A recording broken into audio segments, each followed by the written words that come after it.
Hello फेरि पनि स्वागत छ हजुरहरू हेरिरहनु भएको छ एजुकेसन नेपाल च्यानल। हामीले यस च्यानल मार्फत सशस्त्र प्रहरी बल नेपालको जवान पदका लागि लोकसेवा आयोगले लिने लिखित परीक्षाको तयारी गर्दै आइरहेका छौं। यसभन्दा अगाडि पनि हामीले थुप्रै भिडियोमा यसका बारेमा छलफल गरिसकेका छौं। त्यो भिडियो हेर्नु भएको छैन भने तल डिस्क्रिप्सन र कमेन्ट बक्समा लिंक हुनेछ। साथै हजुरहरूले यस च्यानलमा गएर पनि हेर्न सक्नुहुनेछ।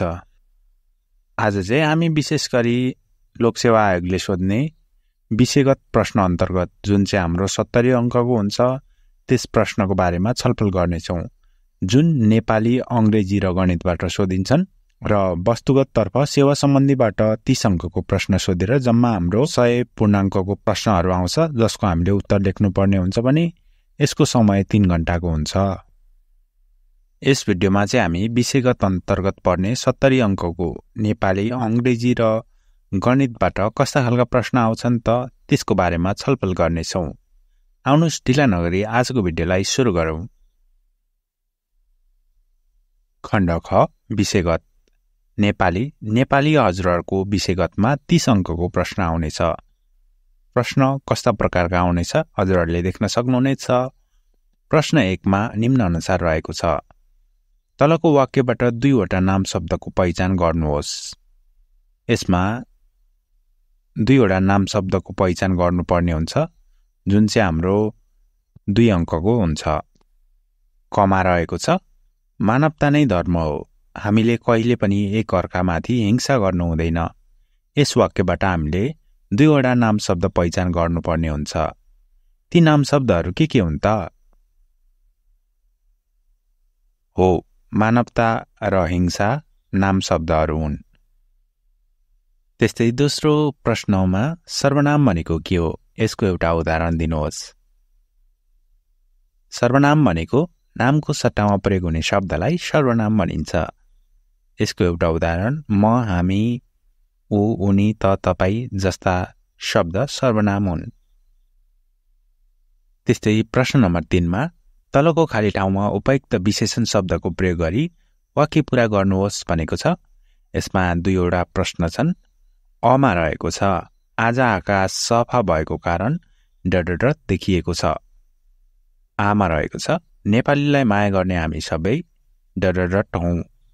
यसमा हामीले उपयुक्त हुने खालका विशेषणको प्रयोग गर्नुपर्ने हुन्छ। हाम्रो अमा आज आकाश सफा भएको कारण डडडड देखिएको छ, अर्थात् सफा भयो भने आकाश नीलो देखिन्छ, त्यसकारण यसमा नीलो विशेषण शब्दको प्रयोग गर्छौं। त्यस्तै आमा रहेको छ। नेपाललाई माया गर्ने हामी सबै डडडड हौं। नेपाललाई माया गर्ने हामी सबै को हौं त? नेपाली हौं।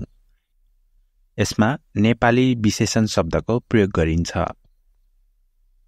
यसरी हाम्रो परीक्षामा नेपाली व्याकरण नाम सर्वनाम विशेषणबाट 2 अंक गरेर जम्मा 6 अंकको प्रश्न आउँछ। र यस च्यानलमा मैले नाम सर्वनाम विशेषणको परिभाषा साथै यसका उदाहरणहरू सहितको विश्लेषणात्मक भिडियो बनाइसकेको छु। त्यो हेर्नुभएको छैन भने माथि आई आइकन र तल डिस्क्रिप्सनमा लिंक हुनेछ, त्यहाँ गएर हजुरहरूले हेर्न सक्नुहुनेछ। त्यसलाई गएर हेर्नुहोला। त्यसलाई हेर्नुभयो भने अझ तपाईले स्पष्टसँग नाम सर्वनाम विशेषण शब्दको परिभाषा साथै यसको प्रयोगका बारेमा थाहा पाउनुहुनेछ। त्यस्तै नेपालीको प्रश्न नम्बर 4 मा दिएको वाक्यलाई अंग्रेजीमा अनुवाद गर्नुहोस् भनेर 3 वटा प्रश्न दिएको हुन्छ। 3 वटा अनुच्छेद दिएको हुन्छ, जसलाई हामीले यो नेपालीमा छ यसलाई अंग्रेजीमा रूपान्तरण गर्नुपर्ने, अनुवाद गर्नुपर्ने हुन्छ। यहाँ प्रत्येक एउटा प्रश्नको अंकबार 2 रहेको छ, अर्थात् हामीले यी 3 वटा मध्येबाट कुनै एउटा वाक्यको पनि अंग्रेजीमा अनुवाद गर्छौं भने हामीले 2 अंक पाउँछौं भने 3 वटा प्रश्नहरूको अंग्रेजी अनुवाद गरेमा हामीले 6 अंक प्राप्त गर्नेछौं। कमा रहेको छ। म सशस्त्र प्रहरी हुँ। यसलाई अंग्रेजीमा अनुवाद गर्दा I am an armed police हुन्छ। खमा रहेको छ। उदयपुर सुन्दर छ। यसको अंग्रेजी अनुवाद उदयपुर इज ब्युटिफुल हुन्छ। त्यस्तै गमा रहेको छ। आमाले खाना बनाउनुहुन्छ। यसको अंग्रेजी अनुवाद मदर कुक्स फूड हुन्छ। यसरी हाम्रो परीक्षामा सामान्य वर्तमान कालका सामान्य वाक्यहरूलाई नेपालीमा आएको हुन्छ, 3 वटा आएको हुन्छ। त्यसलाई हामीले अंग्रेजीमा अनुवाद गर्नुपर्ने हुन्छ, जुन सजिलो रहेको छ। हजुरहरूले पनि अन्य थुप्रै आफैले तयार पारेर त्यसलाई अभ्यासका रूपमा गर्नुहोला, एकदम सहज हुनेछ। प्रश्न 5 मा रहेको छ खाली ठाउँमा स्वर वर्ण भर्नुहोस् भनेर क र ख दिएको छ। यसमा बीचमा एउटा अक्षर छुटाएर हजुरहरूले ती अक्षर अ आ इ मध्ये कुन लाग्छ त्यो पहिचान गरी लेख्नुपर्ने हुन्छ। 2 वटा प्रश्न 2 अङ्कको रहेको छ। यो चाहिँ हजुरहरूलाई मैले भनिराख्नुपर्ने कुरो होइन, हजुरहरूलाई पक्कै पनि अ आ इ आउँछ नै होला। त्यही अनुसार हजुरहरूले यस प्रश्नको उत्तर लेख्न सक्नुहुनेछ।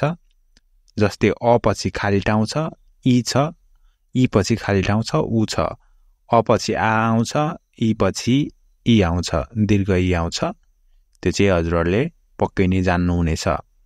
त्यसै प्रकारको 6 नम्बर प्रश्नमा पनि खाली ठाउँमा उपयुक्त व्यञ्जन वर्ण राखी वाक्य पूरा गर्नुहोस् भनेर 2 वटा प्रश्न 2 अङ्कको आउँछ, जुन जम्मा 4 अङ्कको हुन्छ।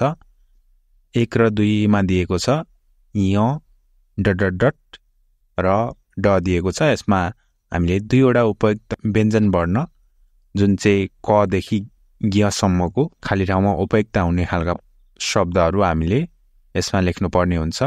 य पछि खाली ठाउँ र ड छ, य पछि ट आउँछ, ठ आउँछ, त्यसपछि ड हुन्छ। त्यसरी नै तलको पनि त्यस्तै हुन्छ।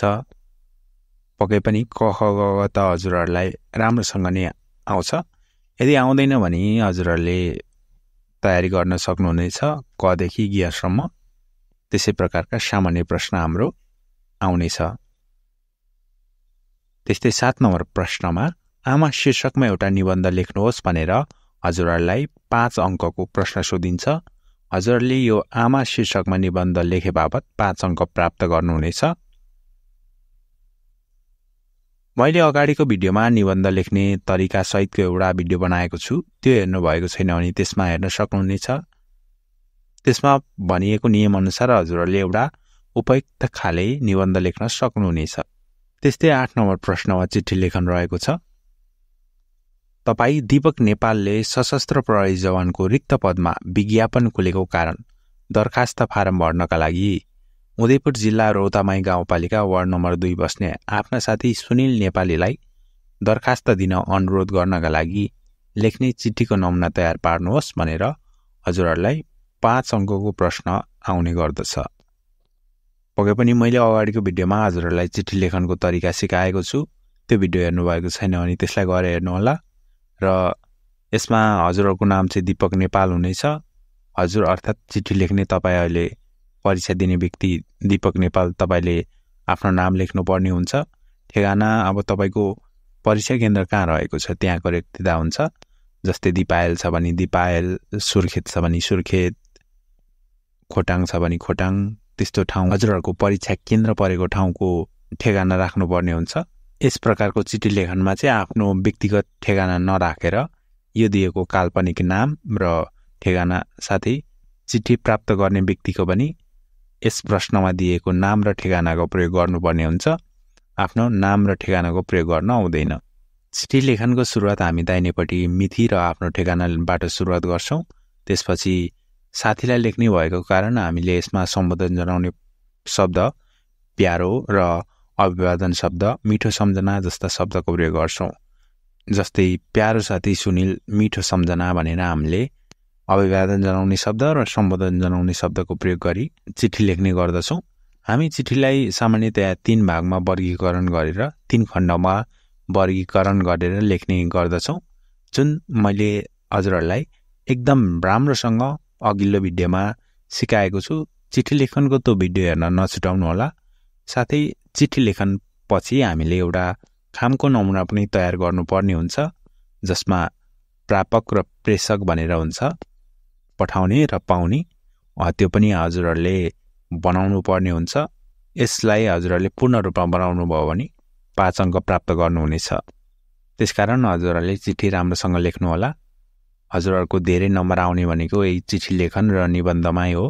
त्यसकारण यो निबन्ध र चिठी लेखनको चाहिँ राम्रोसँग तयारी गरेर जानु होला।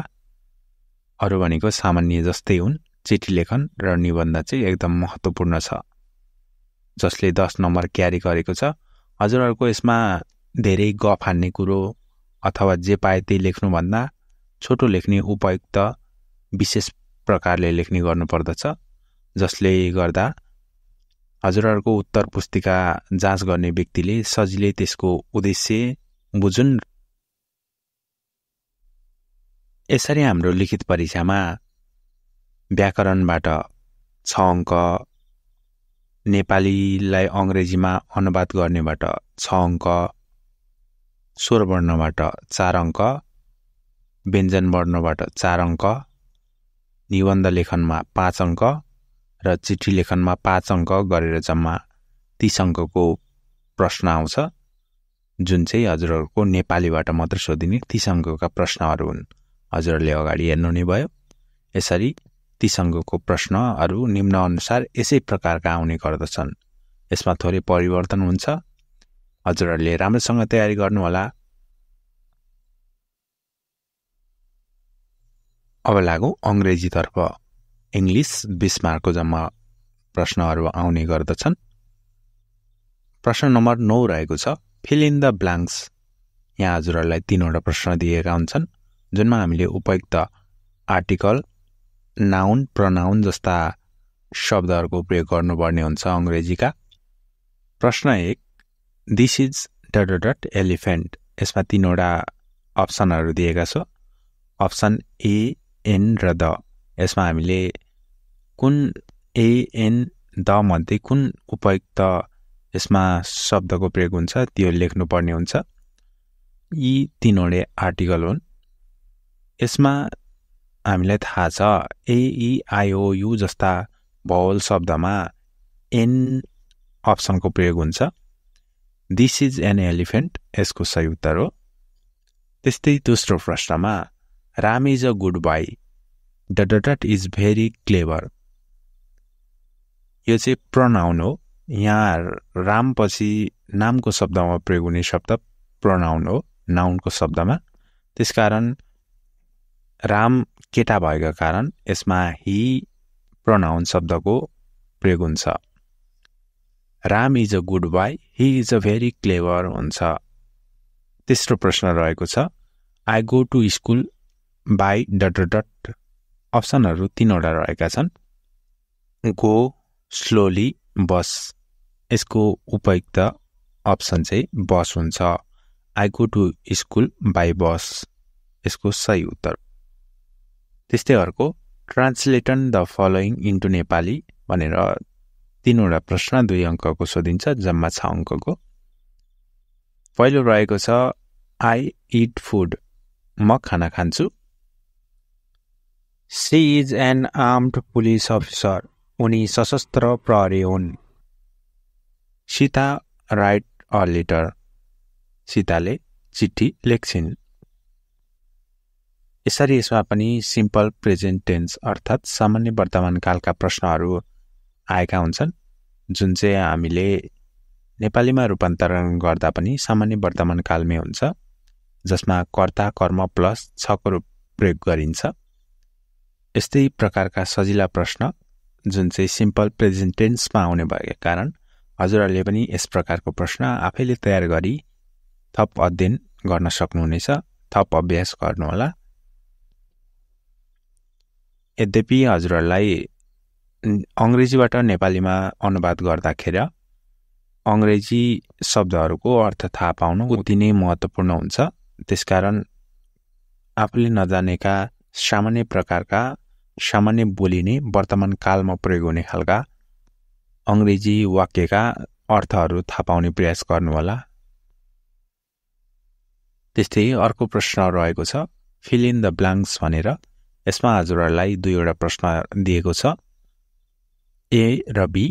यसमा हजुरहरूलाई एबीसीडीको क्रम अनुसार एउटा 2टा ठाउँमा खाली ठाउँ छोडेर वर्गानुक्रम अनुसार एबी पछि खाली ठाउँ छोडेर डी भएको छ भने त्यहाँ खाली ठाउँमा चाहिँ सी को प्रयोग हुन्छ। त्यसकारण यसै अनुसारको एबीसीडी मध्ये बिचमा खाली ठाउँ क्रमअनुसार खाली ठाउँ छोडिएको हुन्छ। त्यसमा क्रमअनुसार हामीले लेख्नुपर्ने हुन्छ, जुन हजुरहरूले स्क्रिनमा देख्न सक्नुहुनेछ। पक्कै पनि हजुरहरूलाई एबिसिडी आउँछ नै। एबिसिडी यसरी नै 2वटा प्रश्न सोधिन्छ, जुनमा चाहिँ हामीले क्रमअनुसार सही उत्तर लेख्नुपर्ने हुन्छ। त्यस्तै अर्को रहेको छ, write the small letter of Q or G. हजुरहरूलाई यसमा चाहिँ 2वटा लेटरहरू दिएको छ, क्यू र जी। यसको चाहिँ हामीले स्मल अर्थात् सानोमा लेख्दा कसरी लेख्छौँ त्यो लेख्नुपर्ने हुन्छ। त्यस्तै अर्को रहेको छ, write the capital letter of E र वाई। ई र वाईको क्यापिटल अर्थात् ठुलो अक्षर लेख्नुपर्ने हुन्छ। एबिसिडी सानोमा र एबिसिडी ठुलोमा पक्कै पनि हजुरहरूले पढ्नु भएको छ। त्यसलाई राम्रोसँग अध्ययन गर्नु होला र हजुरहरूलाई पक्कै सानोबाट ठुलो लेख्न, ठुलोबाट सानो लेख्न आउँछ। यसमा चाहिँ त्यही भनेको छ, स्मल लेटर अर्थात् यो 2वटा शब्दहरूलाई स्मल लेटरमा लेख्नुपर्ने, क्यापिटल लेटर भन्नाले ठुलोमा लेख्नुपर्ने हो। हजुरहरूले हेरि नै हाल्नुभयो अङ्ग्रेजीमा ग्रामरबाट, त्यस्तै अङ्ग्रेजीबाट नेपालीमा अनुवाद गर्ने, खाली ठाउँ भर्ने, क्यापिटललाई स्मलमा लेख्ने, स्मललाई क्यापिटलमा लेख्ने जस्ता प्रश्नहरू 20 अङ्कका आउँछन्, जुन चाहिँ अङ्ग्रेजीलाई नेपालीमा अनुवाद गर्ने र सानो अक्षरलाई ठुलो लेख्ने, ठुलो अक्षरलाई सानो लेख्ने जस्तामा चाहिँ थोरै समस्या आए पनि अङ्ग्रेजीबाट साह्रै नै सजिला प्रश्नहरू सोधिन्छन्, जुन सजिलो छ।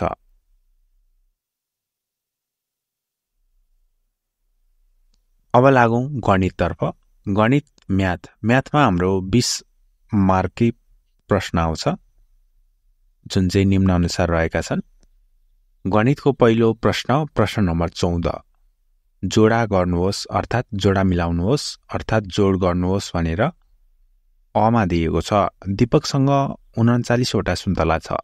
दीपकलाई श्यामले थप 49वटा सुन्तला दियो भने दीपकसँग जम्मा कतिवटा सुन्तला रहेको छ भनेर यहाँ हामीलाई 39मा 49 जोड्न भनिएको छ।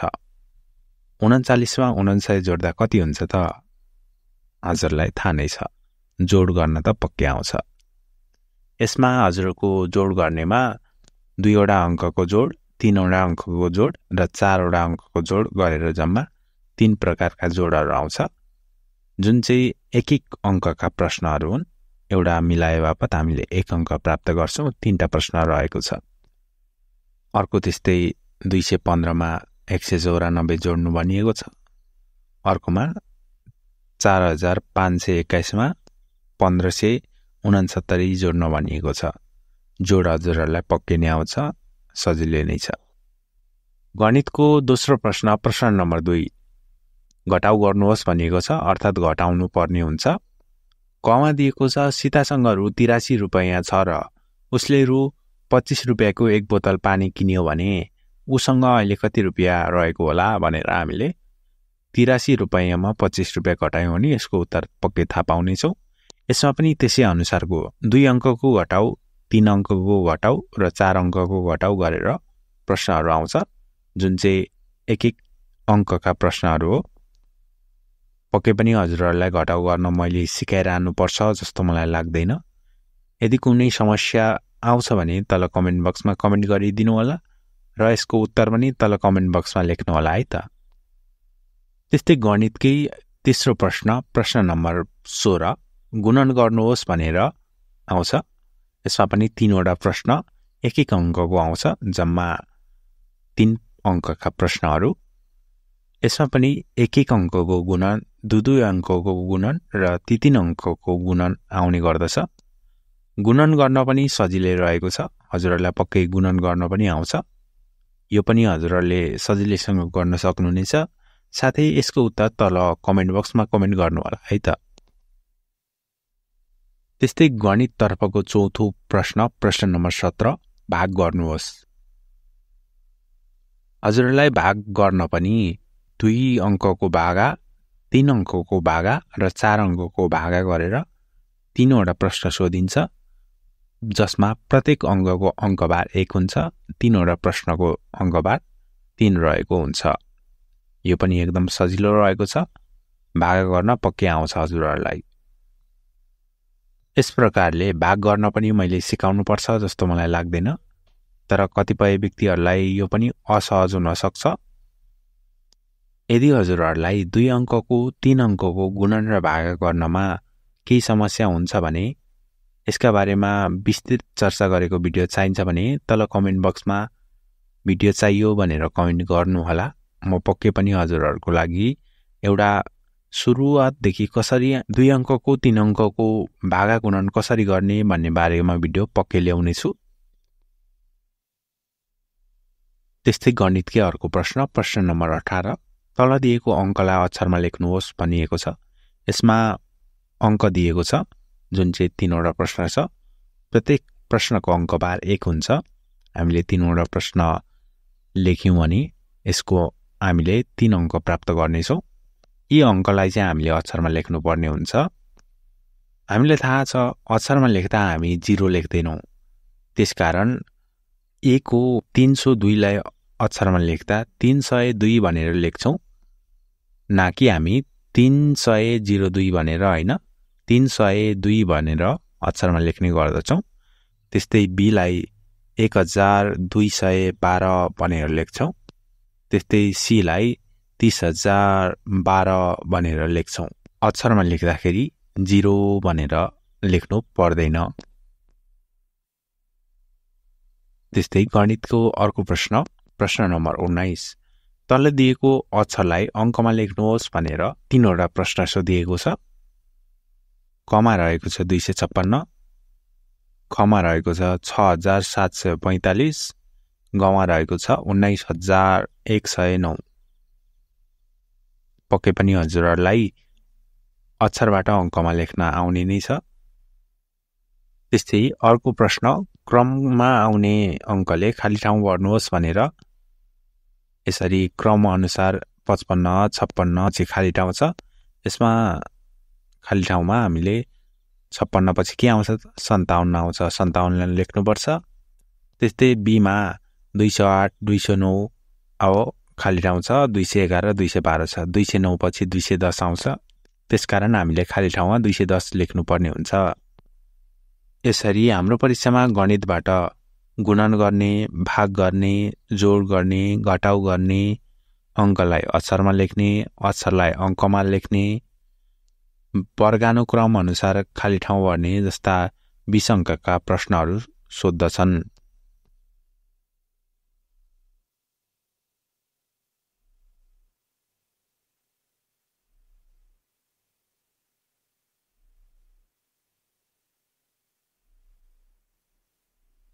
हस्त भिडियो अन्तिमसम्म हेरिदिनु भएकोमा धन्यवाद। हजुरहरूले पक्कै नै बुझ्नु भएको छ सशस्त्र प्रहरी जवान पदमा लोकसेवा आयोगले लिने लिखित परीक्षाको विषयगत र वस्तुगत प्रश्न भनेर 2 प्रकारका प्रश्नहरू आउँछन्। वस्तुगत प्रश्नमा हामीले लेख्नु पर्दैन, त्यसमा उत्तरको की हुन्छ ABCD, त्यो कीहरू मात्रै हामीले उत्तर पुस्तिकामा लेख्नुपर्छ भने विषयगतमा हामीले प्रश्न सोधिएको हुन्छ त्यसको विश्लेषण गर्नुपर्ने हुन्छ। हाम्रो सेवा सम्बन्धीको वस्तुगत प्रश्न 30 अङ्कको आउँछ जुन चाहिँ 15वटा हुन्छ र हाम्रो विषयगत प्रश्न चाहिँ 70 अङ्कको हुन्छ जसमा नेपालीबाट 30 अङ्क, अङ्ग्रेजीबाट 20 र गणितबाट 20 अङ्क गरेर जम्मा 70 अङ्कको प्रश्न आउने गर्दछ। प्रस्तुत नमुना प्रश्नकै आधारमा यस्तै प्रकारका सामान्य प्रश्न आउने भएको कारण हजुरहरूले एकदम निर्धक्क भएर तयारी गर्नुहोला। साथै यस्तो सजिलो त आउने रहेछ भनेर पनि ढुक्क नबस्नु होला। यो पटकको परीक्षा एकदम प्रतिस्पर्धाको परीक्षा हुने भएको कारण अलिकति अप्ठ्यारो प्रश्न पनि आउन सक्ने हुन्छ, त्यसकारण धेरैभन्दा धेरै प्रयास गर्नुहोला। हाम्रो भिडियो हेर्दै गर्नुहोला। फेरि पनि हामी नयाँ र कुल भिडियोको साथमा भेट्नेछौँ भन्दै जय नेपाल, सफलताको शुभकामना।